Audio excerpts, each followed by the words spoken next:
Salam sejahtera bagi kita semua. Nama saya Cato Sarah, mahasiswa program studi Bahasa Inggris Universitas Pancasakti, Bekasi. Dalam memenuhi tugas sebagai penilaian ujian tengah semester mata kuliah PPKN dengan dosen pengampu Fitrah Mulyani, SPD, MM. Saat ini saya akan memaparkan beberapa hal mengenai hak dan kewajiban warga negara. Hak dan kewajiban warga negara dalam batas-batas tertentu telah difahami orang. Akan tetapi karena setiap orang melakukan aktivitas yang beraneka ragam dalam kehidupan kenegaraan, maka apa yang menjadi hak dan kewajiban seringkali terlupakan. Dalam kehidupan kenegaraan, kadangkala hak dan warga negara berhadapan dengan kewajibannya. Hak dan kewajiban warga negara dan hak asasi manusia dewasa ini menjadi amat penting untuk dikaji mendalam, mengingat negara kita sedang menumbuhkan kehidupan demokrasi. Betapa tidak. Di satu pihak, implementasi hak dan kewajiban menjadi salah satu indikator keberhasilan tumbuhnya kehidupan demokrasi. Di pihak lain, hanya dalam suatu negara yang menjalankan sistem pemerintahan demokrasi, hak asasi manusia maupun hak dan kewajiban warga negara dapat terjamin. Pengaturan hak asasi manusia maupun hak dan kewajiban warga negara secara lebih operasional ke dalam berbagai peraturan perundang-undangan amat bermanfaat. Pengaturan demikian itu akan menjadi acuan bagi penyelenggara negara agar terhindar dari tindakan sewenang-wenang tatkala mengoptimalisasikan tugas kenegaraan. Sedangkan bagi masyarakat atau warga negara, hal itu merupakan pegangan atau pedoman dalam mengaktualisasikan hak-haknya dengan penuh rasa tanggung jawab. Yang pertama, hak asasi manusia. Hak asasi manusia merupakan pemikiran yang dituangkan dalam bentuk hukum. Pemikiran hak asasi manusia itu sangat legal, formal, dan bermula di Eropa Barat sebagai tempat munculnya pemikiran liberal. Para pemikir liberal seperti John Locke dan John S. Mill yang menekankan pada kebebasan manusia dan Montesquieu serta Rousseau yang menekankan pada equality menghendaki perlunya pembatasan peran negara atau pemerintah. Menurut pemikiran liberal, negara hanya berperan semata-mata sebagai alat untuk melindungi, menjamin unsur kehidupan, kesejahteraan, dan kebebasan. Bahkan lebih ekstrim, dapat dikatakan peran negara hanya peronda malam. Pemikiran liberal yang menekankan pada kebebasan, pada dasarnya menjunjung tinggi kepentingan individu. Hal mana berbeda dengan pemikiran aliran kiri yang menitik beratkan pada golongan. Berlainan halnya dengan konsepsi liberal dan aliran kiri, konsepsi HAM menurut versi Indonesia adalah HAM menurut susunan masyarakat Indonesia. Dapat dikatakan pula, konsepsi HAM di Indonesia menitik beratkan pada keseimbangan antara hak asasi dan kewajiban asasi. Hak asasi manusia merupakan hak kodrat, hak dasar manusia, hak mutlak. Menurut Jan Mattheson, hak asasi manusia adalah hak-hak yang melekat pada manusia, yang tanpa dengannya manusia mustahil dapat hidup sebagai manusia-manusia. Menurut Lopa, hak asasi manusia adalah hak-hak yang diberikan langsung oleh Tuhan yang Maha Pencipta. Hak-hak yang bersifat kodrati. Oleh karenanya tidak ada kekuasaan apapun di dunia yang dapat mencabutnya dalam ketetapan MPR RI nomor XV 11 tahun 1998. Disebutkan bahwa HAM merupakan hak dasar yang melekat pada diri manusia yang sifatnya kodrati, universal dan abadi sebagaimana karunia Tuhan yang Maha Esa dan berfungsi untuk menjamin kelangsungan hidup, kemerdekaan, perkembangan manusia dan masyarakat yang tidak boleh diabaikan, dirampas atau diganggu gugat oleh siapapun. Sedangkan dalam Undang-Undang Nomor 39 Tahun 1999 ditegaskan, HAM adalah seperangkat hak yang melekat pada hakikat dan keberadaan manusia sebagai makhluk Tuhan yang Maha Esa dan merupakan anugerahnya yang wajib dihormati, dijunjung tinggi dan dilindungi oleh negara, hukum, pemerintah, dan setiap orang demi kehormatan serta perlindungan harkat dan martabat manusia. Dari rumusan ini jelaslah bahwa hak asasi berbarengan dengan kewajiban dasar asasi manusia. Konsepsi hak asasi manusia yang diakui oleh negara kita seperti halnya negara lain menurut hukum dapat dibagi menjadi dua kategori, yaitu yang pertama hak-hak pokok yang hanya dimiliki oleh para warga negara. Yang kedua, hak-hak pokok yang pada dasarnya dimiliki oleh semua orang yang bertempat tinggal di suatu negara tanpa memandang kewarganegaraannya.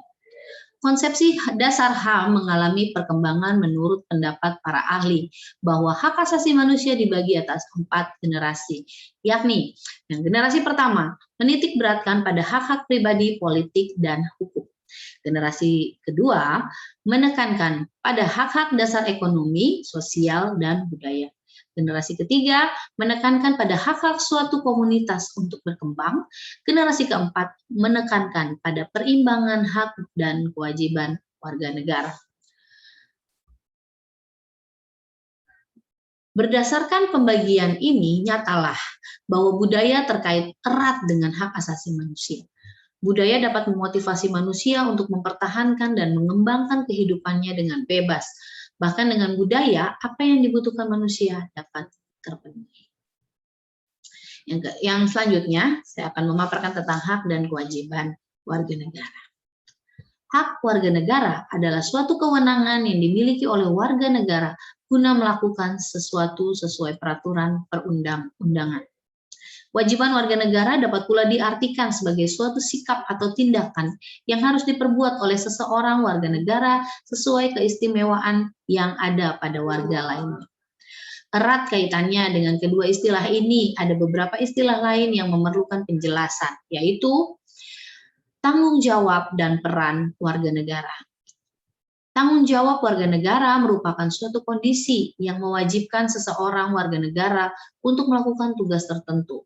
Tanggung jawab itu timbul akibat telah menerima suatu wewenang. Sementara yang dimaksud dengan peran warga negara adalah aspek dinamis dari kedudukan warga negara. Istilah peranan mencakup 3 hal, yaitu yang pertama, peranan meliputi norma yang dihubungkan dengan posisi seseorang dalam masyarakat. Dalam konteks ini, peranan merupakan rangkaian peraturan yang membimbing seseorang dalam kehidupan kemasyarakatan. Yang kedua, peranan adalah suatu konsep tentang apa yang dapat dilakukan oleh individu dalam masyarakat sebagai organisasi. Yang ketiga, peranan dapat juga dikatakan sebagai perilaku individu yang penting bagi struktur sosial masyarakat. Dari pengertian di atas tersirat suatu makna bahwa hak dan kewajiban warga negara itu timbul atau bersumber dari negara. Pengaturan HAM, hak dan kewajiban warga negara dalam hukum positif. Hukum positif merupakan aturan hukum yang sedang berlaku di suatu negara. Hukum positif di suatu negara tidaklah sama dengan hukum positif yang berlaku di negara lain. Perbedaannya terletak pada konstitusi yang menjadi dasar dan sumber pembuatan hukum positif yang dimaksud. Hukum positif itu dapat berwujud peraturan perundang-undangan. Di Indonesia, konstitusi dimaksud telah mengalami beberapa kali dalam 4 tahun setelah kemerdekaan.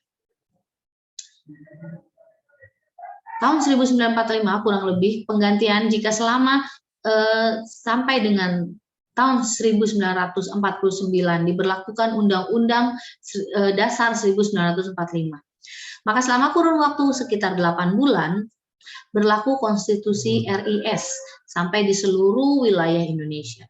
Akan tetapi konstitusi ini diganti lagi dengan UUDS tahun 1950 yang kemudian dengan Dekret 5 Juli 1959 dinyatakan tidak berlaku sekaligus memberlakukan kembali Undang-Undang Dasar 1945.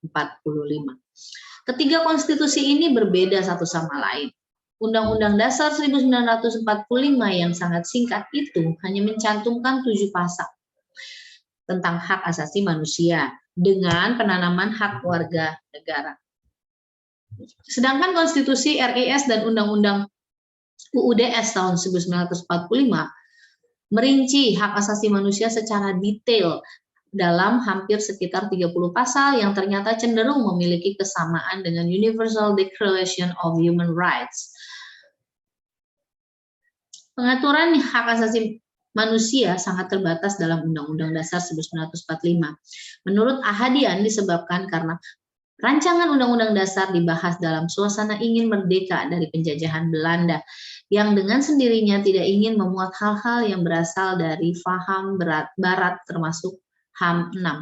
Hal ini tercermin dari adanya pro kontra di kalangan pendiri negara tentang urgensi pencantuman HAM dan UUD. Namun pada akhirnya tercapai konsensus memasukkan HAM ke dalam konstitusi dengan pertimbangan untuk membatasi kekuasaan penguasa. Pembukaan Undang-Undang Dasar 1945 yang menjiwai pengaturan hak asasi manusia dalam batang tubuh Undang-Undang Dasar 1945 dan peraturan perundang-undangan lain sebagai hukum positif pada setiap alinea mencerminkan hak asasi manusia. Oleh karenanya, MPR melalui ketetapan nomor XV 1998 maupun perubahan kedua Undang-Undang Dasar 1945 pasal 28 sampai dengan pasal 28J lebih memperjelas dan merinci mana yang merupakan hak asasi manusia, kewajiban warga negara. Apabila kita cermati perubahan kedua Undang-Undang Dasar 1945 dan ketetapan MPR maupun peraturan perundang-undangan lainnya, maka pada dasarnya hak asasi manusia meliputi pertama, hak untuk hidup, mempertahankan dan meningkatkan taraf kehidupan. Yang kedua, hak berkeluarga dan melanjutkan keturunan melalui perkawinan yang sah. Yang ketiga, hak mengembangkan diri. Yang keempat, hak keadilan. Yang kelima, hak kemerdekaan dan kebebasan.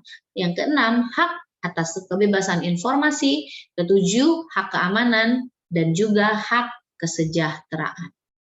Pengaturan hak asasi manusia dan kewajiban asasi manusia secara bersamaan dalam hukum positif bertujuan untuk menjaga keseimbangan antara keduanya. Untuk mengaktualisasikan hak asasi manusia, setiap orang diharuskan mampu menjalankan hak asasi manusianya dan memenuhi kewajiban, namun kondisi seperti belum dapat menjamin tegaknya hak asasi manusia yang bersangkutan. Oleh karenanya, hukum positif pun memberi kewajiban dan tanggung jawab kepada pemerintah agar menghormati, melindungi, menegakkan, dan memajukan hak asasi manusia yang diatur dalam Undang-Undang Nomor 39 Tahun 1999. Peraturan perundang-undangan lain serta hukum internasional yang telah diterima negara Republik Indonesia. Kewajiban dan tanggung jawab pemerintah ini meliputi langkah-langkah implementasi yang efektif dalam bidang hukum, politik, ekonomi, sosial budaya, pertahanan, keamanan negara. Akan tetapi di sisi yang lain, MPR masih memasukkan hak dan kewajiban warga negara ke dalam hak asasi manusia, seperti pasal 28D ayat 3, yang berbunyi, hak warga negara untuk memperoleh kesempatan yang sama dalam pemerintahan. Hak dan kewajiban warga negara sebagaimana tertuang dalam berbagai peraturan perundang-undangan sudah tentu perlu dilaksanakan dan ditegakkan. Tetapi bagaimana realitasnya akan tergantung pada beberapa faktor berikut ini. Yang pertama, peraturan perundang-undangan itu sendiri. Yang kedua, penyelenggara negara. Yang ketiga, kesadaran hukum warga negara. Apabila salah satu di antara ketiga faktor tadi mengandung kelemahan, maka kemungkinan perwujudan HAM maupun hak dan kewajiban tersebut tidak dapat tercapai dengan optimal. Selanjutnya, demokrasi dan hak warga negara. Demokrasi merupakan suatu aturan main untuk mendistribusikan kekuasaan secara adil di antara warga negara.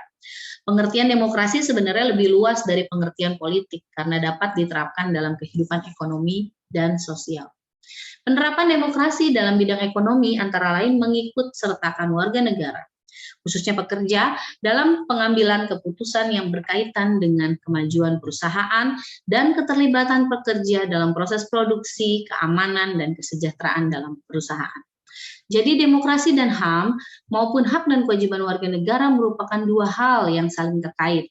Dalam sistem demokrasi, warga negara dapat berperan secara optimal terhadap kelanggengan sistem yang pro kepentingan warga. Sebaliknya, hak warga negara dapat terwujud manakala rezim yang berkuasa akan menegakkan sandi-sandi demokrasi. Hak dan kewajiban warga negara dalam era otonomi daerah. Dalam penjelasan pasal 18 Undang-Undang Dasar 1945 ditegaskan bahwa oleh karena negara Indonesia itu suatu Ende-Staat, maka Indonesia tidak akan mempunyai daerah dalam lingkungan yang bersifat Staat juga. Daerah Indonesia akan dibagi dalam daerah provinsi dan daerah provinsi akan dibagi pula dalam daerah yang lebih kecil. Daerah itu bersifat otonom atau administratif. Penyelenggaraan otonomi daerah berdasarkan TAP MPR dan Undang-Undang Nomor 22 Tahun 1999 diperkokoh melalui perubahan kedua Undang-Undang Dasar 1945. Realita ini makin meyakinkan kita bahwa masa kini dan terutama di masa depan, perwujudan hak-hak anggota masyarakat dalam konteks memberdayakan masyarakat dan institusi penyelenggara pemerintah tidak dapat ditawar-tawar lagi.